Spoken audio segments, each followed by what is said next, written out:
Let's talk about Daniel. He's 54, a pretty ordinary guy, just like a lot of us. His story starts on a Tuesday morning, a day that felt just like any other, but ended up changing everything. This isn't just Daniel's story. It could be anyone's story, and that's why it's so important to share. The alarm went off at 6:30 a.m., business as usual. As Daniel swung his legs out of bed, he felt a strange, dull ache in his chest. It wasn't sharp or dramatic, more like a persistent pressure. He took a deep breath. "Must have slept funny," he muttered to himself, stretching his arms. The feeling eased up a bit, so he brushed it off. Just another sign of getting older, he figured. Downstairs, the coffee was brewing. The aroma usually perked him right up, but this morning, he just felt off, tired. Not just sleepy tired, but a deep, bone-weary fatigue that the first cup of coffee couldn't touch. While making toast, he felt a weird sensation radiate up into his jaw. It was a faint, numb ache. He paused, rubbed his chin, and thought about the big presentation he had at work. Stress, he decided. It's just stress. He had a deadline, a demanding boss, and the pressure was on. It made perfect sense. So he finished his toast, grabbed his briefcase, and headed out the door, dismissing the feeling entirely. The commute was its usual stop-and-go traffic. Gripping the steering wheel, Daniel noticed his left arm felt heavy, almost tingly. He shook it out, trying to get the circulation going. He blamed the way he was sitting, maybe leaning on the armrest too much. It was easy to find a simple, logical explanation. The chest pressure returned, a little stronger this time, accompanied by a slight shortness of breath. He opened the car window, letting the cool morning air rush in. Just need some fresh air, he told himself. The discomfort subsided again, and by the time he pulled into the office parking lot, he'd almost forgotten about it. Work was a whirlwind. The presentation was in the afternoon, and the morning was a frantic rush of last-minute changes and triple-checking slides. He felt unusually sweaty, even though the office air conditioning was blasting. He kept wiping his forehead with the back of his hand, blaming his nerves. During a quick coffee break with a coworker, he felt a wave of nausea. He clutched his stomach. His colleague asked if he was okay. "Yeah, fine," Daniel said with a forced smile. "That breakfast burrito from yesterday must be staging a comeback." He made a joke, they both laughed, and the moment passed. The nausea faded, and he chalked it up to bad food and pre-presentation jitters. Everything had a reason. Everything was explainable. Lunchtime arrived, but Daniel had no appetite. He just picked at a salad at his desk, his mind still racing.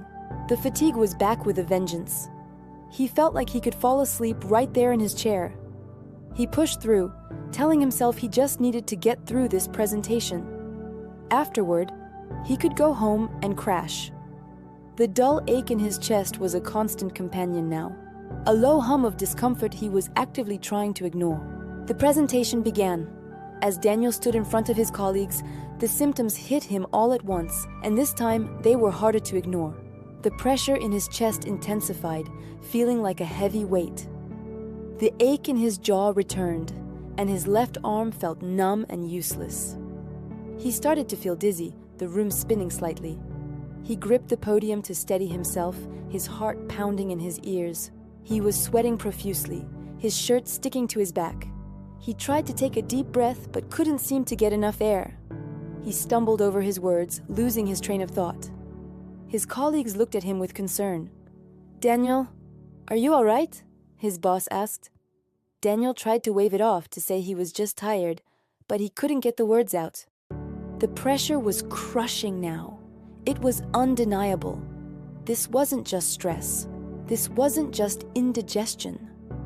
A cold, terrifying realization washed over him. Something was seriously wrong. He collapsed. Panic erupted in the conference room.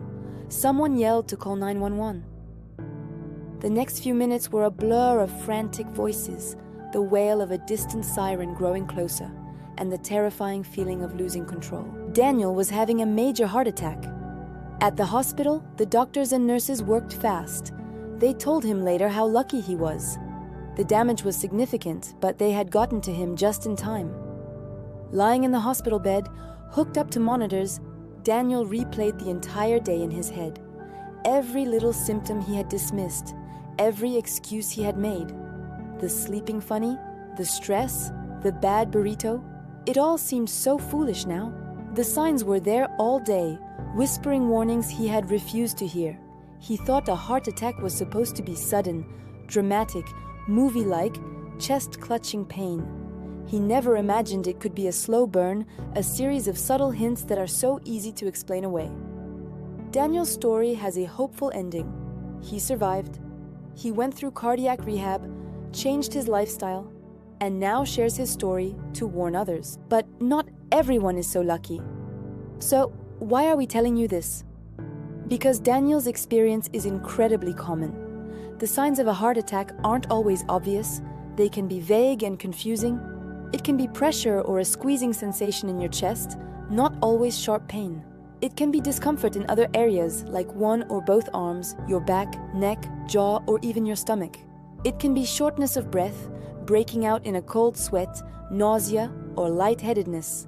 And for women, the symptoms can be even more subtle, often mistaken for the flu or simple fatigue. The biggest mistake we can make is explaining these symptoms away. We are all busy, we all have stress. It's easy to say, "I'm too young," or "I'm just tired." But your body might be trying to tell you something incredibly important. If you feel something that isn't right and it persists, don't ignore it. Don't wait. It's better to get checked out and be wrong than to be sorry. Don't be like Daniel and wait until it's an emergency. If you ever experience these symptoms or see someone else experiencing them, call for emergency help immediately. Every minute counts.